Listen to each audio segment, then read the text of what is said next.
Broadcasting across the nation and around the world, it's the Not So Late Show with Brandon Love. tonight. Ruby Gill. And now, with the power of a straight 8 engine, Brandon Love. Alright, we're live. Hello. Welcome back to the Not So Late Show. I'm your host, Brandon Love. This week's guest is Ruby Gill, who I'm very excited to have on. And she's very kindly allowed us to broadcast from her nifty little apartment in the city. So we're out of my, little cabin in the woods. And now we've come to your humble abode. You have. Yours sounds nicer though. Yeah. I feel like we've downgraded. Nah, well, wait till you come out, you'll see. There's a good river. I went for a swim this morning. Yeah. Yeah. I could do with a river here. Yeah, well, there is one. You just wouldn't want to swim in it. Nah, wouldn't want to swim in it. It's the same river. Is it? Yeah. It's just like where I am. It's a little bit sort of... Just bigger and wilder. Well, yeah, you could swim in it. Yeah. You wouldn't drink it, but you can swim in it. Okay, that's cool. Yeah. That's good to know. Yeah. Well, Thanks. let me just check my nifty cue cards that I wrote. I'll give you a little background information on one Ruby Gill. That's terrifying. Not really. This is just your press release. Okay. Okay, so Ruby Gill may not cook like your mum, but she is leaving permanent potholes. You're not liking this? No, it's good. All right, is this an old one? Yeah, but it's fine. Okay. Some history. I sensed a little consternation. Historical. Yeah. It's Okay. good. We're going back down memory lane. Well, this was on your website. I know, I'm bad at technology. Okay. Well, anyway. But she's leaving permanent potholes in the status quo left by the likes of Jodi Mitchell, Glenn Hansard, and Regina Spektor, with career-defining grit, overwhelming honesty, and unique insight into the worlds of birds, border security, and panic attacks. Yeah. Off the back of a sold-out tour of her motherland, South Africa. She's from South Africa originally. Yeah. Don't get it wrong. No. Yeah, you're right. Just relax. Ruby unleashed her gritty debut single, Your Mum, in November 2008 to hundreds of thousands of streams, playlists, and radio rotation. And Ruby is currently working on a debut album, which I'm excited about. Me too, correct. And I wanted to just jump straight in and ask about the album and the process and where you've been recording, who you've been recording with, Cool. how you find the general process. Yeah, well, these songs are very old, some of them are very old. Some of them are like 6 years old, and some of them are months old. So it's been a bit of a weird collection, because I think sometimes you go into writing an album and they're all within an era, but these are sort of snapshots of my entire adult life, and they've all sort of come together in this one thing. And Your Mum, that single that I put out, was the first of that. But I didn't really have a plan, and I recorded a demo of it in my friend's bedroom, and we were going to use it as a demo, and it was just sort of a live take with a little bit of bass and harmonies and things. And then I listened back and I was like, actually that's the first time I've ever been proud of anything I've ever done, ever, so let's put it out.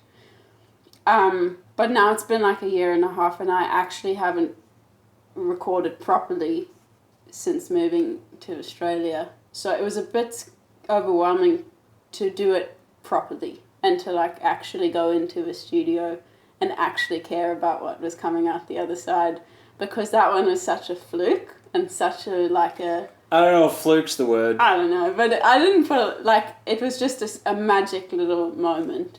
And yeah, the planning side of the album was a bit overwhelming. So it's taken me a really long time. But then I, also because I don't really work very well with human beings. With other people? Yeah. So I met a lot of people and producers and experimented a lot, but just never felt like myself. And then eventually met my current band setup, which is Winnie McQuinn on drums and Billy Barker on guitar. I mean, bass, and then sometimes guitar. And I was going to say, so my phone wasn't working or something, was it? Or what?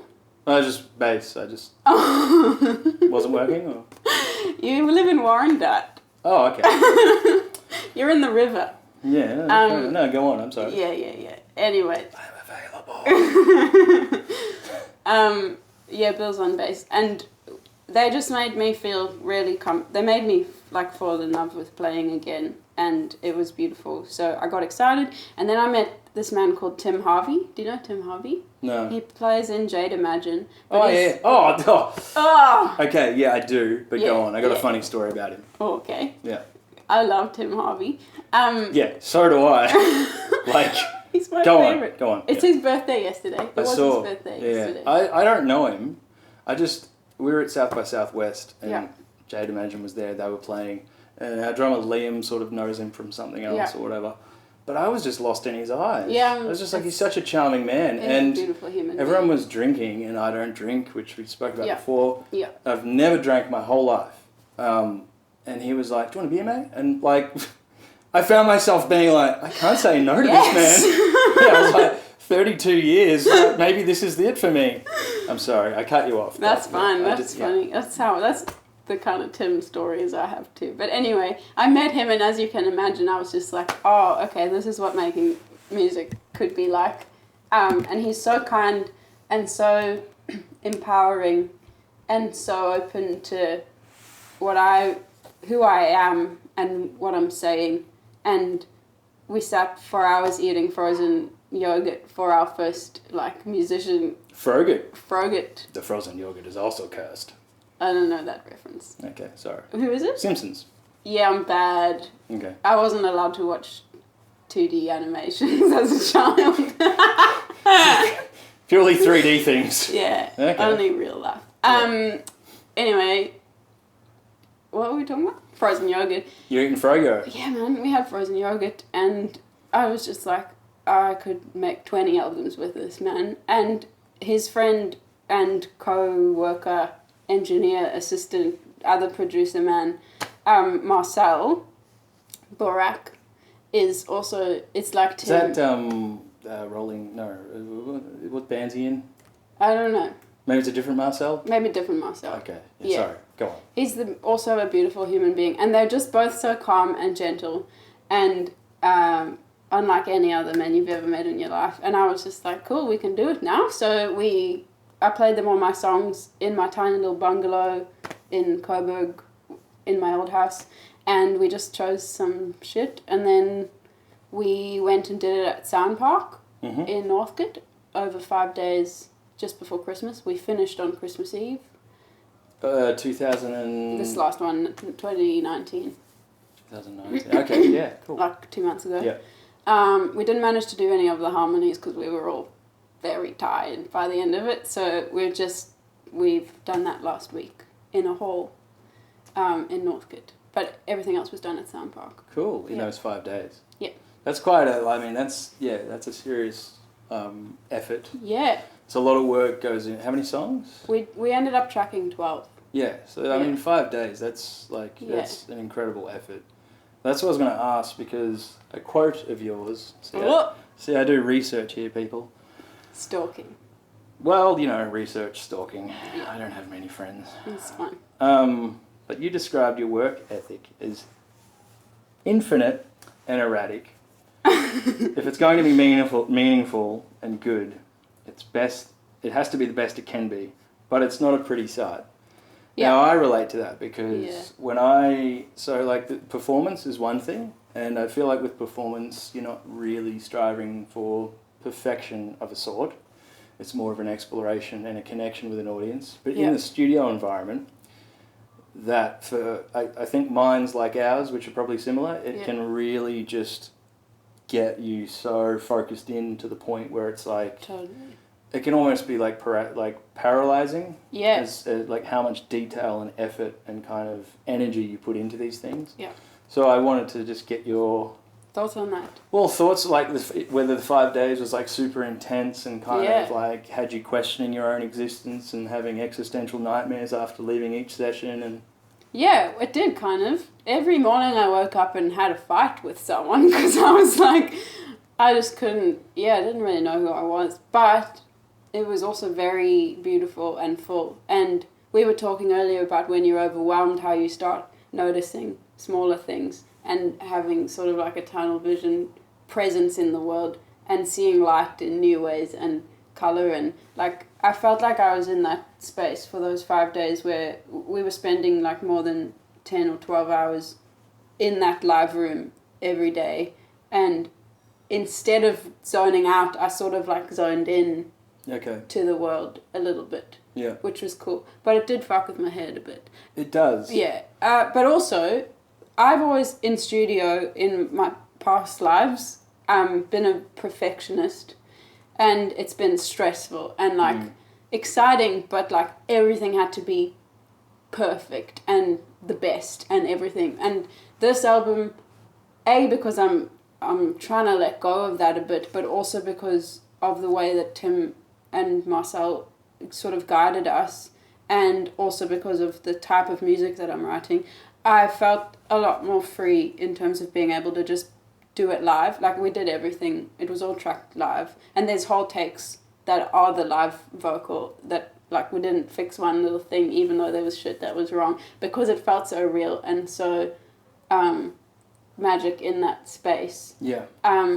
So there was a lot of cathartic letting go of those sort of like obsessive tendencies. Yeah. Where I could just be like, actually, it wasn't the best, but it's how I felt, and it sounds like me, and I don't mind, and I love it. Yeah, I mean, there's a constant battle, isn't there? There's like a dichotomy between going for the feeling, but then also like really stretching out every little ounce that you can of what you're trying to achieve and the standards you set upon yourself. Yeah. Which leads me to this next thing, which I'm just so impressed with myself as an orator. I just wanted to say hello to Didiri. He's watching in. So. Hi, Deeds. Well, hey, there he is. Haha, he said haha. Quotes, whoa. Yeah, mate, that's right, research. Hey, when are you home, by the way, Didiri? Because I want to get you on.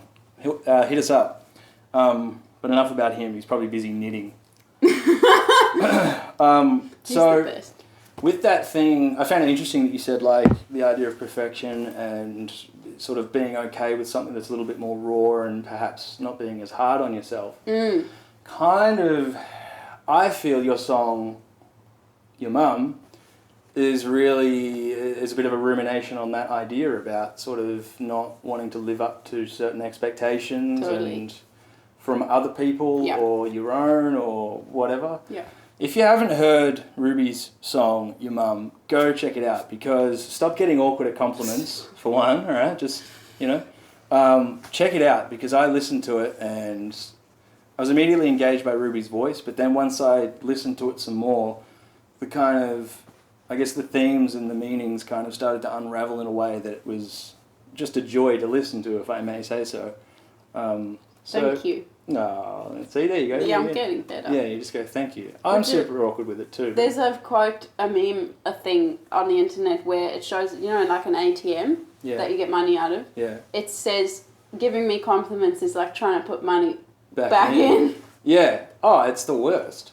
Because yeah, I get it a lot. I mean, like I get it at gigs and people will come up and chat, which is super lovely, but it's like, so you're uncomfortable, but you don't want to seem like ungrateful and like rude. So it's super lovely that they're expressing like their experience, but also it's just like it's really hard to take these things on. I think some people are better than others, though. Yeah, they are. It's sort of satiate that part of the lizard brain that needs validation. Absolutely. Do you think it's funny though that like, and maybe you're similar to me in this, that like some people just lap it up. It's just like yeah.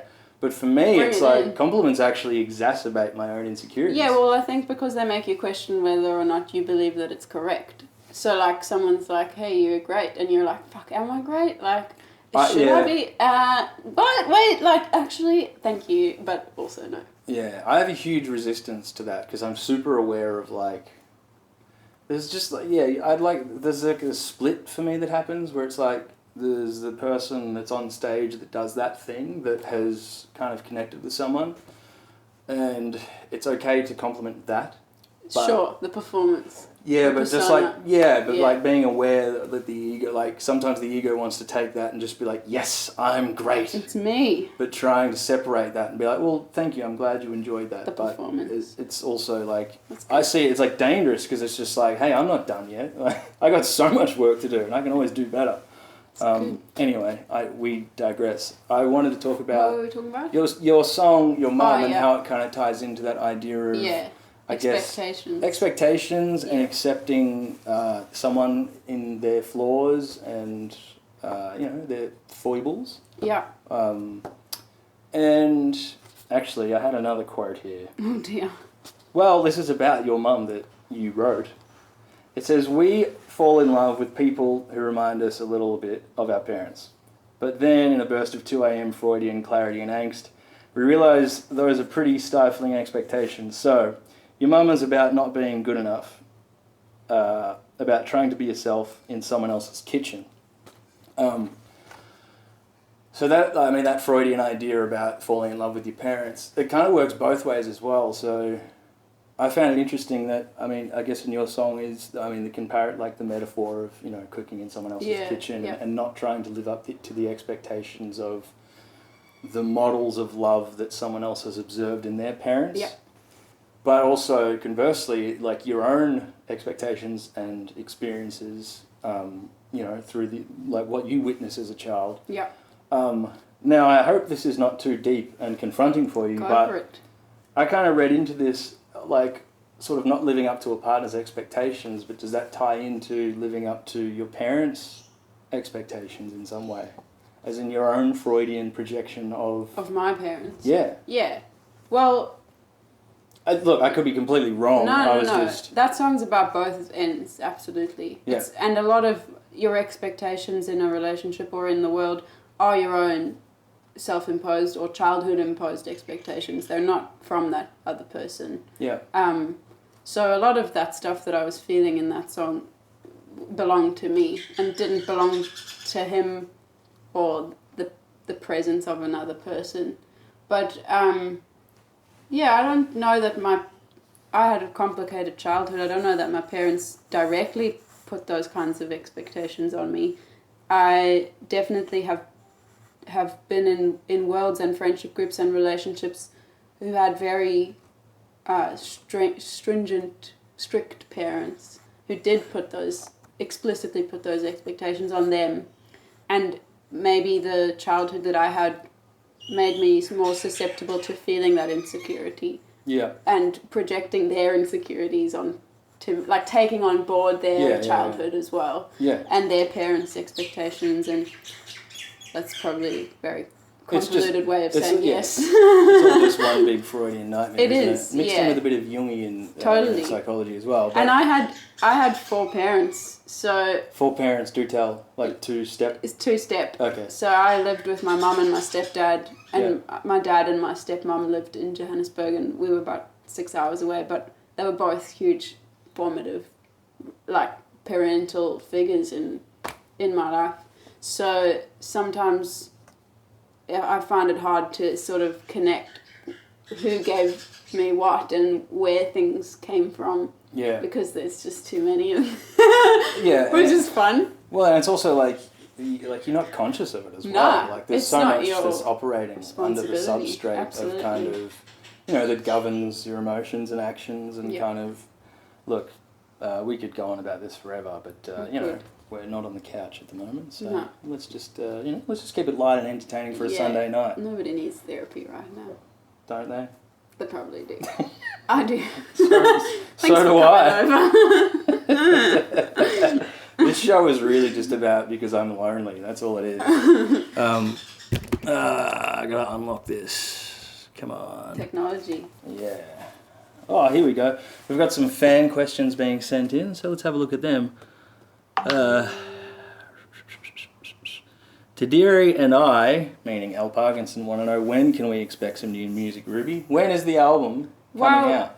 I would like to know what people do once they've made an album, because I feel like what I wanted to do first was be very proud of the music and own that collection and feel invested in it. and then decide when and how to release it and through what channels and with whom. So I don't have a plan, unfortunately, but I feel like that's a very powerful position to be in for me, because I've always just listened to other people and let them tell me what to do. But for this once in my life... It's time to take charge, really. Yeah, for this once... This is far too important to leave in the hands of morons. Important. And I'm very... Like, I love that collection of songs, and I want it to be...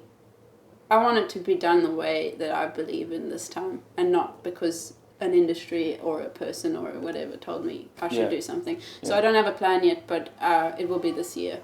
Great. Can you put one of my letterboxes? Like, oh, yeah. Yeah. Yeah, a physical lit. I don't know, whatever. In Warren. I just want to hear it, alright? I don't care about the release plan. I just want it for my own gritty little mitts to get onto. Sure. Yes, Ruby is going to sing a song, so stay tuned for the end of the show. Ruby is going to sing. And if you are just tuning in, this is Ruby Gill, amazing singer-songwriter, who is very kindly sharing her Sunday night with us. So, welcome everybody. Hello. We'll get to Ruby's next show. You know, I've got several other things here. One thing I wanted to get into as well. Yeah. How about we do this, actually?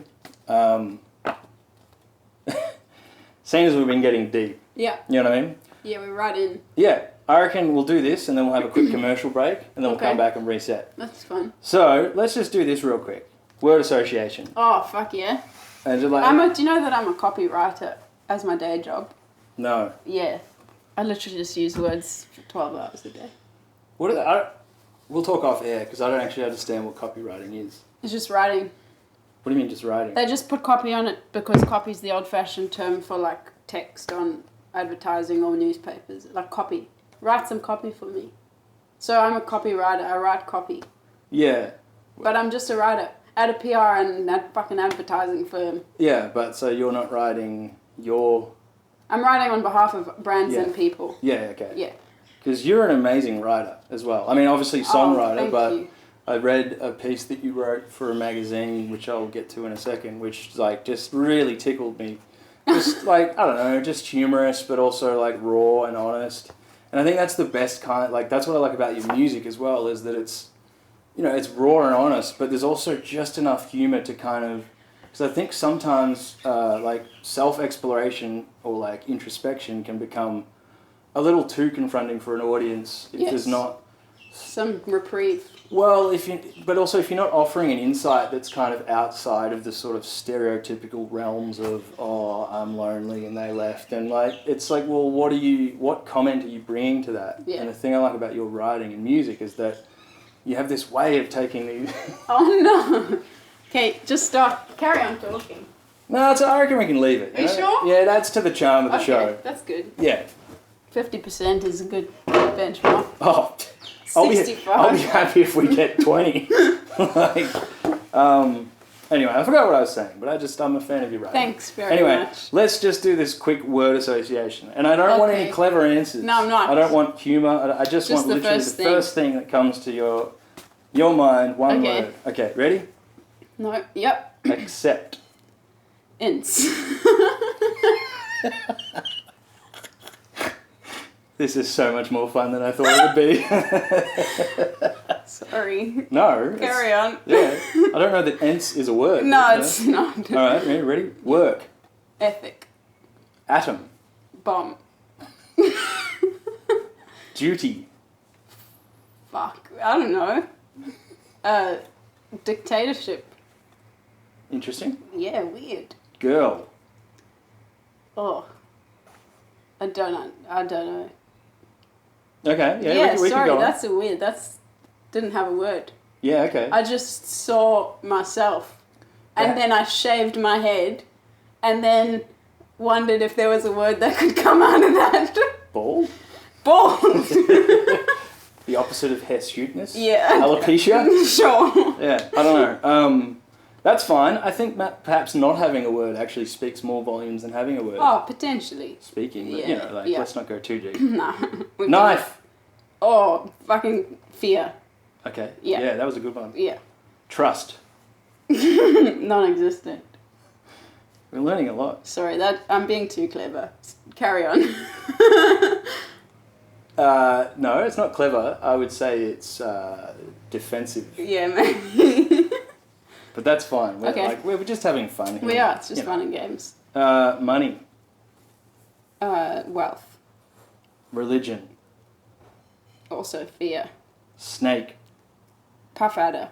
Have you ever met a puff adder? No. It's a type of snake. Yeah. Oh, they're so we don't cool. get them here. No, you don't. Are they a South African Yeah, thing? they're like fat fucking snakes, and they sit on the road just like that big. Yeah. I mean, you can get bigger ones, but the ones I've seen are just that big. Yeah. And they just sit there like a log, and they've got the most beautiful like V's and diamonds and things on them, but they'll kill you. So they did like quite Oh, yeah. And once I was on the beach, and you know, there's that line of shit that gets washed up from the waves. Yeah. And there's this beautiful stretch of beach on the Eastern Cape in South Africa where nothing washes up except weird things because it's so far from everything. So it's just like a whale and then a box of like mayonnaise. And You're then getting some stuff from Madagascar over there, though. Maybe. Surely. It's weird shit. Yeah. But once so every morning when I used to go and stay, I used to camp there, and I'd go along that line and see what things I could find. And you could often get those little shark egg cases, you know, they get born in like little egg cases. Sometimes they'd still have a baby shark in there. Really? So I would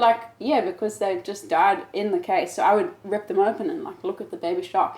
But I'd put my toe on each one as I went along to see if it was empty or if it had a shark still in it.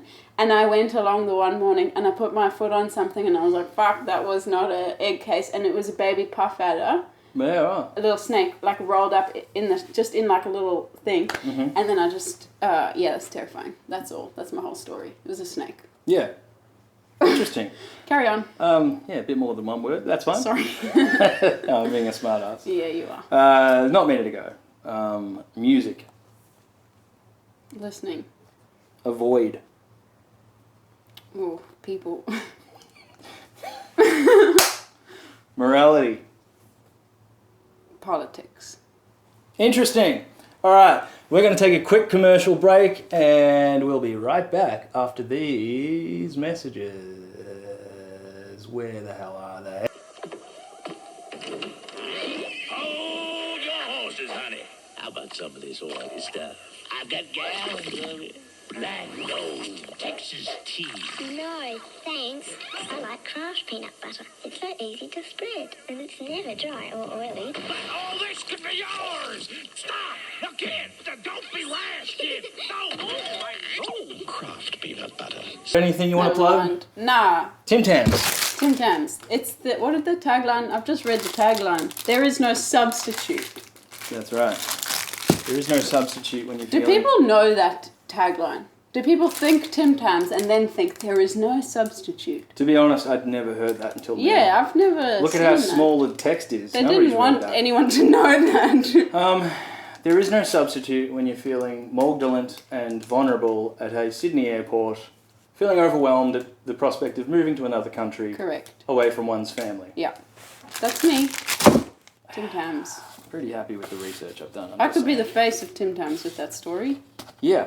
All right, let's shift gears. Let's check some questions. Hello, everybody. Thank you for joining. If you've just joined, this is Ruby Gill, amazing singer-songwriter who will be playing a song at the end of the show, which I'm very much looking forward to.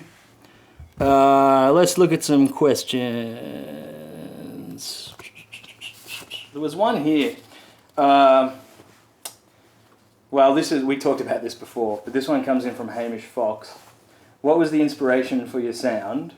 And do you find any similarities between the music scene of South Africa and Australia? Which question would you like me to answer? That's two. Well, yeah, either one, or both. I think the inspiration for your sound is a hard question because I think your sound is the only thing that is only you. So, sure, it's been inspired and influenced, but there's no sort of there's nothing that made me go, that's my sound. Yeah, look, I sympathise. It's a very difficult question because your sound is just like, it's kind of like it's like, tell me about the things that constitute your personality. Yeah. It's You're how just did you become a human being? Like, Yeah. what makes you... How did you become the you are? Yeah. And are you you? You Yeah. know what I mean? Like, what is thyself? Which maybe if you're a type of... There's a lot of musicians who play with a formula or like a structure to their playing, and it's not an inherently, like, this is me Yeah. spewed out at you through song. Yeah. I used to do that. Like, I used to play classical piano, and You're then I could have a... There's just a brilliant segue. Yeah, There's- yeah. You're doing the show. It's a pleasure. Go on. I'm going to go over here now. Goodbye. Keep telling us. Because I was literally going to ask about not the battle, but the duality between, because I know that you were trained from the age of 4 with classical piano, and I believe your Yeah. mother was a piano player as well. She is. So I wanted to ask about whether the sort of pedagogic approach to music, whether you struggled, whether you found that stifling, whether you found having the information of musical language helped your songwriting and expression, or because sometimes the two things can kind of butt heads. Yeah. You can get too clever. Yeah. It's just like, Yeah, this mode would be amazing to use here, and this chord would be great. But then it's also like, yeah, but what are you trying to say? Absolutely. Can you talk about, I Yeah. guess, growing up with that kind of formal pedagogic approach to Yeah. learning music and then transitioning into a wonderful singer-songwriter? Well, I think it's done all of the above. It's in both negative and positive ways. For a start, it gave me the tool, and I was really good at piano, which I'm so grateful for, because I couldn't have gotten to that level without that training. I couldn't have understood the nuance and the just the physicality of playing without that rigorous approach. These are quite small. I've got tiny piano hands. Yeah, they're like little nubs. Yeah, they didn't do well in exams. No octaves for No. you. Yeah. I actually got the worst RSI in my left hand, and I Really? had to stop playing classical piano From sort of from ostinato trying kind to of stuff? do Or? arpeggios. Yeah, right. It was cooked. I couldn't move. I was in like a brace. It looked like a transformer. But anyway, that's besides the point. Hated. I'll be quiet. I hated the rigorous approach for a while because it was so stifling and so structured and so boring at times, but it gave me tools that I never would have had, and it inspired, like I just sat down at the piano every day, and there's nothing like classical training to force you to sit down at a piano every day. And by the end of my practicing, I wasn't playing what I was supposed to be playing. I was writing songs every day from like age 7 or whatever. So I'm very grateful for that. But then I did have to shake off a lot of shit. Like, I used to overplay. I used to put every note that I could possibly imagine in, and I'd show off in a piano-y way in my own music. And listening back, some of it is complex and cool, but sometimes you're just like, oh, you could do so much less, and it would mean so much more, because you don't have to do everything all at once. Is that why you started playing guitar? It is. I needed to be able to write without the world of structure dictating that. So playing guitar was fun because I fucking have no clue what I'm doing, and I don't even know what the notes are called. Neither do I, to be honest. I don't know Sure. No, I don't, honestly. I've never had a music lesson in my life. Yeah. I don't think of notes that way. Yeah. But you might not know what you're doing technically. Yes. But what you're doing is wonderful and magic. Oh, thank you. And it exists, like, as you were saying, you try and distill these things down and just get to the, like, what's really there. What's the essence of this idea that I'm trying to express. Yeah. And I feel like that's what you've done beautifully with your songs. Is, to me, they're these really refined distillations of moments. But in saying that, like, I mean, the right brain freak in me also loves the kind of melodic and harmonic structure of your mum. And, like, I don't know how much of that was, like, like, I don't know if that was just written on a guitar and sang, or whether it was just like, so for me, a song becomes really interesting when the intention behind the emotion is not necessarily referenced or kind of commensurate with the musicality of the song. So, like a good example is Radiohead's No Surprises. Mm-hmm. That is one of the most sad songs, but it's the most major key song you can find. Yeah. And I think that juxtapizzazz, like, creates something more. Absolutely. And so with your song, your mum, I guess, I mean, this is getting a bit... I think that was just like, shut up about music theory. With your song, I love the fact that there's these kind of really intense, fragile moments, but that, like, what's happening harmonically is we're climbing up the diatonic major sequence as the most intense parts of the song happening. Yeah. For me, that is just, mwah! That's the good. kind of stuff that I don't like try and consciously sit down and think about, but I just can't help it. Yeah. It's like, it's like, first I hear it and it makes me feel something, and I'm like, I need to understand what's that is. On? One, so I can steal it and use for my own purposes, and two, like, yeah, because it's just like the more I understand, kind of, I guess it's just a language. Yeah. And like we're probably getting too wordy here because, like I say, there is always kind of this juggling act between feeling and expression, but also just having a musical vocabulary that allows you to deliver something in a more interesting and perhaps poignant way. Totally. And it's like one's not right. Like they work together. They do work together. I think. And I became a piano teacher for that reason, because I wanted to be able to share that language and not dictate what people should do, but give people what's possible, or like teach kids that you could do this shit and it's so cool, and you probably can't make it up, but you can learn the vocabulary and then you can make it up, like you learn a language.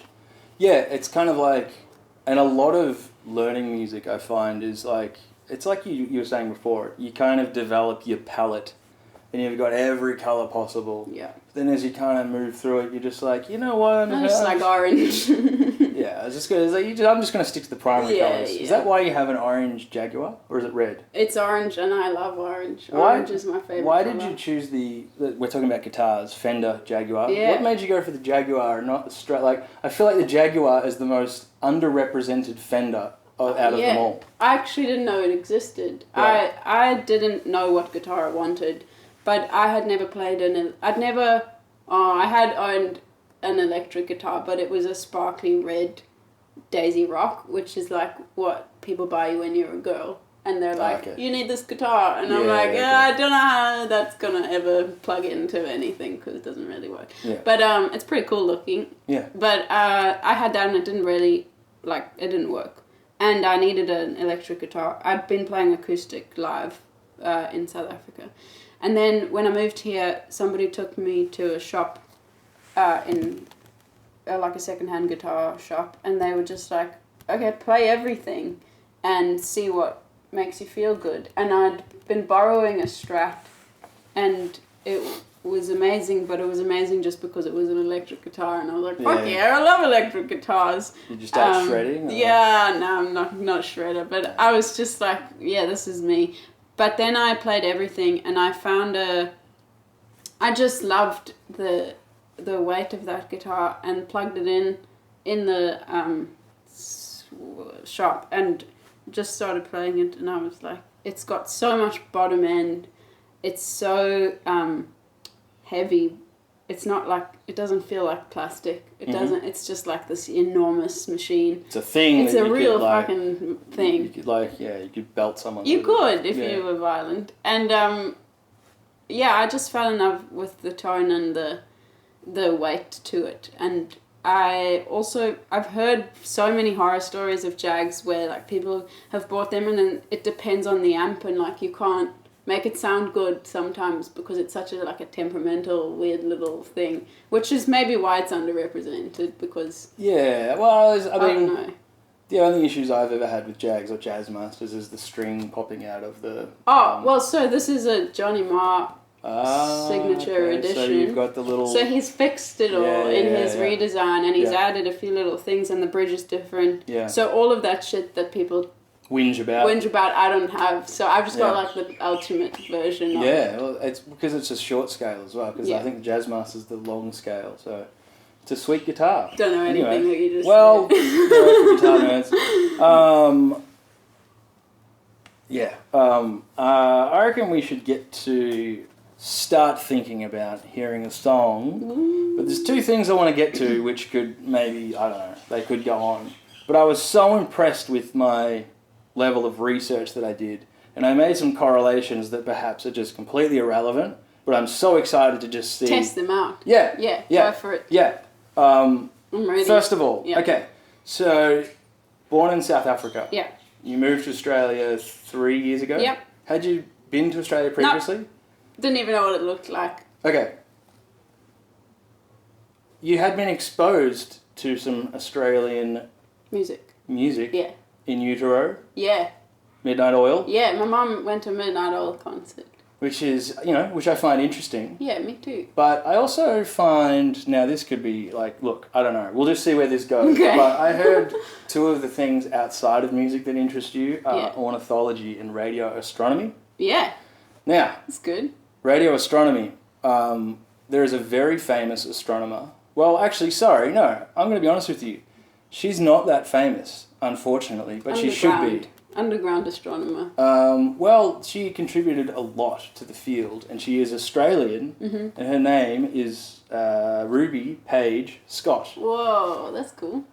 No relation? Not at all. Dude, I got so excited when I found that out. I was just like, oh my god, she's named after Ruby Page Scott! That would She be loves funny. radio astronomy! That would have been good. Nah, do you want to know why I was called Ruby? Go on. I was born the night South Africa won the Rugby World Cup. Okay. And my dad was very interested in watching the rugby while my mother was giving birth. Obviously, he's still involved, but just like in the same room and stuff. Yeah. And they called me Ruby because it was... Well, I don't know why they called me Ruby, but everybody told me that it was because it was rugby without the G in it. Right. And that was just... I got called Rugby my entire childhood. Can I give you a little bit of advice? Yeah.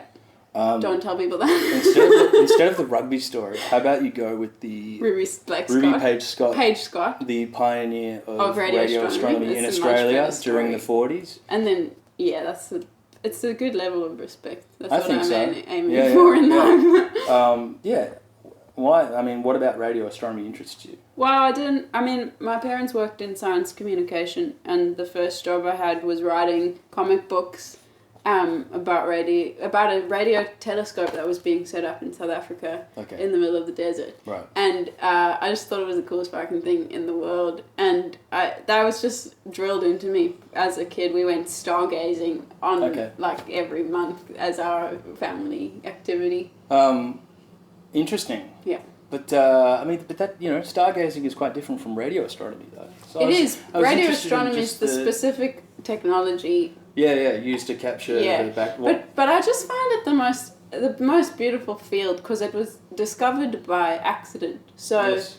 the guy who sort of figured out what radio astronomy was actually looking for what the weird buzz on his telephone, because he'd invented this telephone thing, and he was like, fuck this static, what do I do? It's static, I'm going to figure out what the static is. And it turns out that the static was radio waves coming in from stars, from space, and interfering, radio interference. And then they were like, we should probably explore what that looks like in space.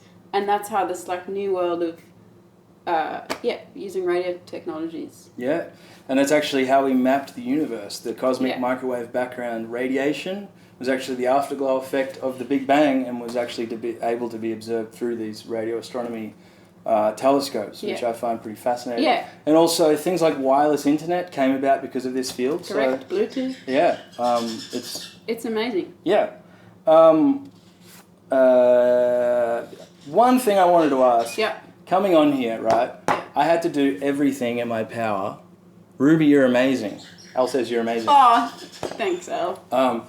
Coming on here, I had to do everything in my power possible, Yeah. knowing that you're from South Africa, Yeah. to not pepper you with South African Yeah. questions and also not do my South African accent, which everyone in the band loves. Me and Josh, there's nothing we love more than doing a South African accent. You can if you want. No, I'm not going to do it. Okay. But that brought me to like, because I just feel like you'd just be so sick of every interview being like, oh, so you're from South Africa. You're a Tell us foreigner." about South Africa. South Africa, and also I feel like most of the world outside of Africa is very poorly educated about Africa. Yeah. Mainly because it is a continent, not a country. Africa is not a country. A lot of There shit are going on. There is so many countries and different cultures within Yeah. Africa. Yeah. So I wanted to ask you, what your is there any misconceptions or just stereotypical things you're sick of Yes. hearing about Yep, South sure. Africa? Would you like to know what they are? Yes. I think people ask you, I often feel like people are asking you what it's like in South Africa because they're just waiting for your horror stories. And Right. they're just waiting for you to tell them about how shit it is and fucking crime and whatever.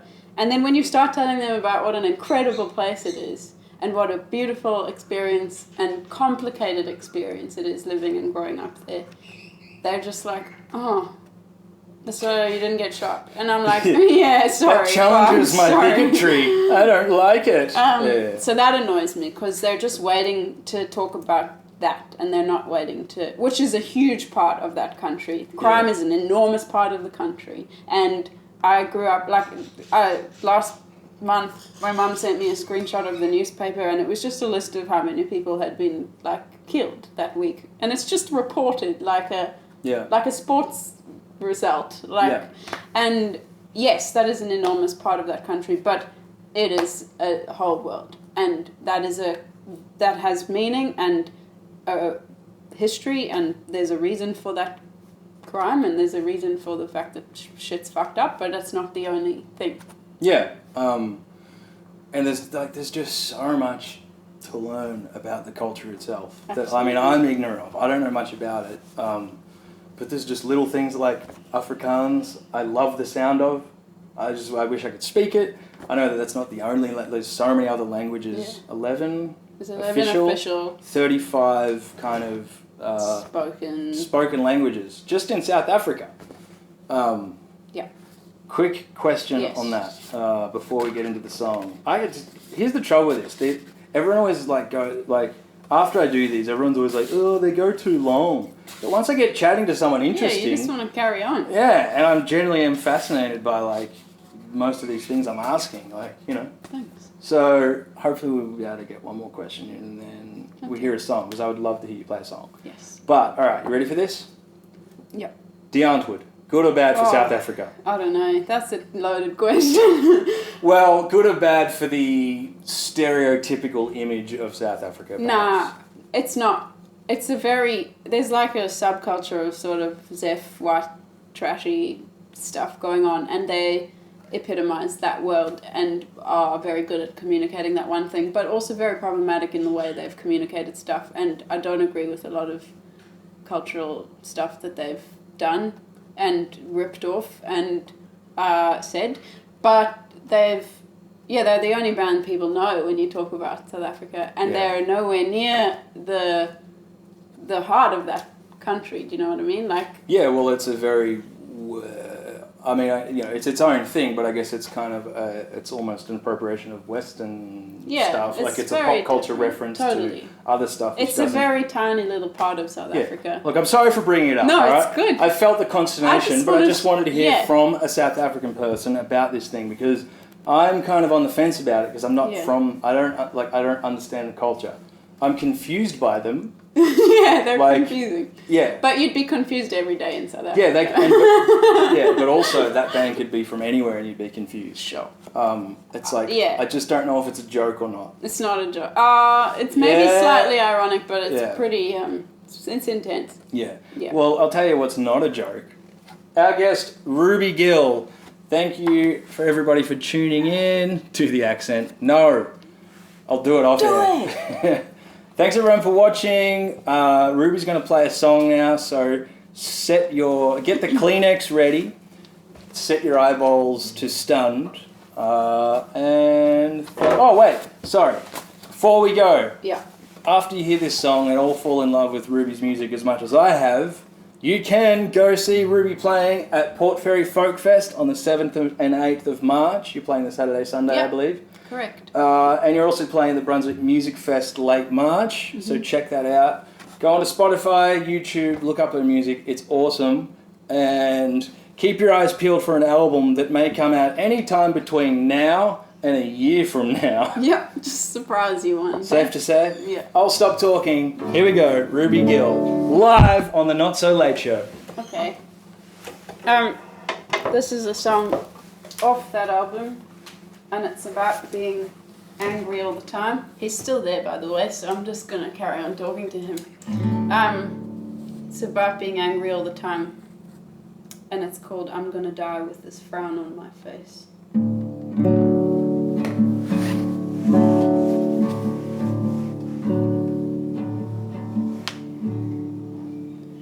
I'm gonna die with this frown on my face. They're gonna lower me down, asking why I've been this angry all of my days, even when you came around, and I don't have the answers. No, I've been this way ever since I was a child, out on the back streets of Joburg, shifting my gaze, finding my way through the fight, and no one had the answers.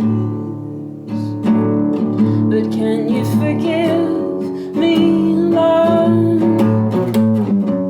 for skipping town and holding things up with this frown?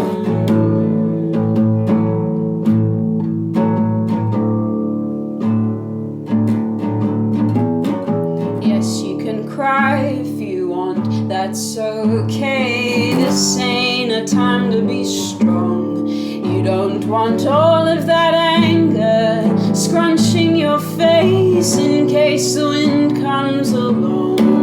Oh, not everything's out to get you. Not every worry is right. I know your father instilled in you some kind of fear, but you need to learn to walk a little lighter.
Holy cow, have you got a Band-Aid? Yes. I need something to put over where you've just penetrated directly into my heart. Sorry. Good Lord. That is incredible. Thanks. That's my new favourite song. Oh! Is that going to be on the album? Yeah, that's on the album. Great. With a band. I can't It's very wait. special. I'm going to force you to give me that so I can listen to it. Okay. Wow. I'm actually speechless after that. That was beautiful. Thank you. I need to go console the little boy within. That made me... He'll be okay. He will. Maybe. You got to listen to him from time to time. You do. Very important. You know what the saddest thing is? What? If you stop listening to the questions, they stop asking. Yeah. Anyway, on that note, thanks for sharing your Sunday night with us. Thank you so much, Ruby Gill, for joining us. Please check out our music. And as always, the Not So Late Show, it's going to be every Sunday night. We're going to have a different artist. talking, whatever, and hopefully you guys will get more involved, ask some questions. Next week we've got The Maze, which is incredible, I guess folk duo, but sometimes trio. But we're going to have Elsie and Maggie on, and they'll be playing a song as well. So tune in. So long. This bit's always awkward because it's weird. you got to push the stop thing. You can't even see it now. I don't even know where it is. I don't know either. Ruby, what was your last name? Gill. Ruby Gill. Gill. Like the fishes. Yeah. End. Got it. Oh, there we go. Bye. Yeah. Yes.